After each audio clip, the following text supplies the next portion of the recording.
আসসালামু আলাইকুম। আমার চ্যানেলে আপনাদের সবাইকে আরও একবার ওয়েলকাম জানিয়ে আজকে ভিডিওটি শুরু করছি। কাছে এবং দূরে যেখান থেকে আমার ভিডিওটি দেখছেন, আশা করছি আল্লাহ তাআলার অশেষ রহমতে সবাই খুব ভালো আছেন। আর আলহামদুলিল্লাহ আমরাও খুব ভালো আছি। সকালে ঘুম থেকে ওঠার পরে কি দেখছি আমি, দেখে তো অবাক। সারা রাত ধরে বৃষ্টি হয়েছে, বৃষ্টি হওয়ার পরে এই অবস্থা আজকে সকালে। আজকের দিনটা যদি পানি হয় পুরো রাস্তাটাই ডুবে যাবে, হাফ তো ডুবেই গিয়েছে, তাই দেখে কেমন একটা ভয়ও লাগছে। কারণ আমাদের নিচে তলাটাই ডুবে গেছে, কি আর বলবো। সারা রাত ধরে এতটা বৃষ্টি হয়েছে যে নিচেই কাকুগুলোই দোকান খুলতে পারিনি, পুরো দোকান পুরো বন্ধ, সিল করে দিয়েছে। ভাবতেই অবাক লাগছে এক রাতের মধ্যে কি হয়ে গেল। তার মধ্যে টেনশন চিন্তা সবই ঘুরছে যে এরপরে কি হবে অবস্থাটা আমাদের। তাও কিছু করার নাই, সবকিছু যা হচ্ছে তাই মেনে নিতেই হবে। তাই আমিও চুপচাপ মেনে নিয়ে ঘরে চলে আসলাম। এসেতেই আলুগুলো কাটতে লেগে গেছি, যে পেটের খিদেটা তো আর আটকানো যাবে না। খিদে তো খিদেই থাকবে, যতক্ষণ না পেটটা ভরাবো ততক্ষণ না ইঁদুরগুলো মনে হয় ছটফট ছটফট করতেই থাকবে। আর সকালে ঘুম থেকে ওঠার পর তেমন কিছুই আমি খাইনি, শুধু চাটাই খেয়েছি। আর খেতে ইচ্ছাই করছে না, রাস্তাটাকে দেখছি আর ইচ্ছাটা করছে না, ইচ্ছাটা চলে যাচ্ছে। আর এখানে আমি আলু ভাজা করব বলে আলুগুলোকে ভালো করে কেটে নিয়েছি। আর আলু ভাজা বানানো হয়ে গেছে বলে তার সাথে আমি ধুয়েও নিচ্ছি আলুগুলোকে। একটা করে কাজ করছি আর ভাবছি কি হবে আজকের দিনটা। আর ভাবতে ভাবতেই এখানে আমার রুটিও হয়ে গেছে, আলু ভাজাও হয়ে গেছে, অনেকটা খিদেও পেয়ে গেছে।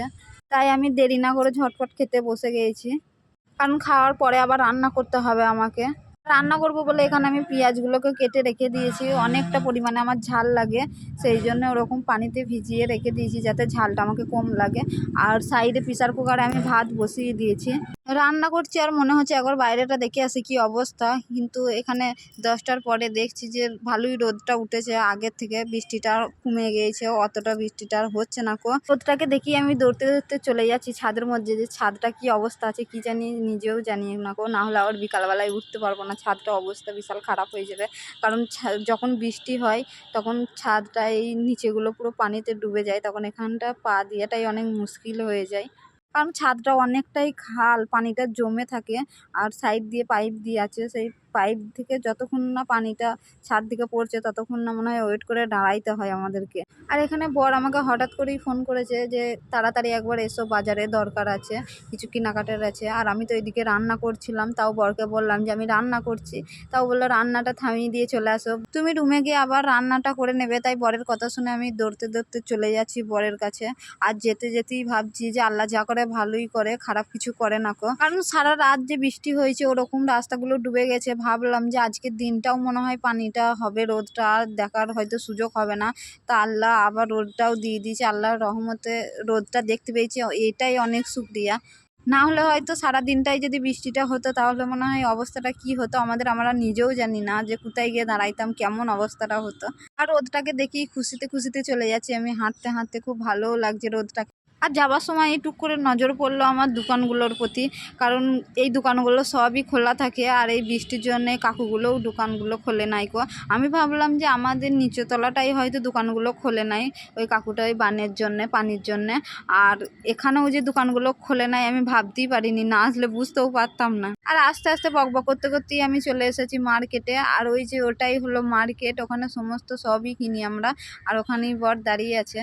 এতটা লেট করে আসলাম, বরের মনে হয় কেনাকাটা হয়ে গেছে, মনে হয় দাঁড়িয়ে আছে। কারণ যখনই আমাকে ফোন করে তখনই কিছু না কিছু কাজ আমার লেগেই থাকে।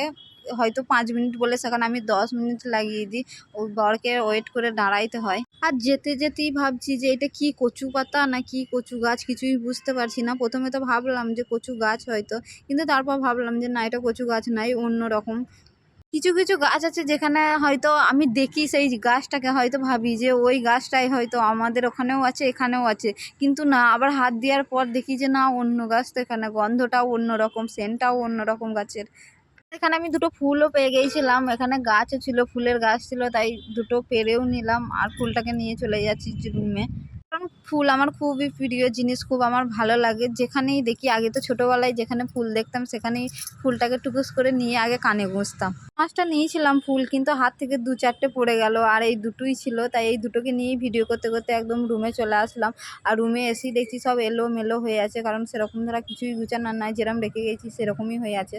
আর ডিমটাকে আমি সেদ্ধ করতে দিয়েছিলাম, সেদ্ধ দিয়ে পানিতেই রেখে দিয়েছিলাম। তাড়াতাড়ি করে ঝটপট করে আমি ডিমটাকে ছাড়িয়ে ভাজতে লেগে গেছি, কারণ অনেকটাই দেরি হয়ে গেছে বাজার করতে গিয়ে। আর ভাতটা তো আমার হয়েই গেছে, আর ডালটাও অলরেডি হয়ে গেছে, আর ডিমটাই ছিল, তাই ডিমের কারিটাও করে নিলাম ঝটপট করে। আর রান্না তো আমার প্রায় কমপ্লিট হয়ে গেছে। আর ভিডিওটা এই পর্যন্তই ছিল, এই বলেই আজকে বিদায় নিচ্ছে। আশা করছি পরবর্তী ভিডিও পর্যন্ত সবাই সুস্থ থাকবেন, ভালো থাকবেন। আল্লাহ হাফিজ, আসসালামু আলাইকুম।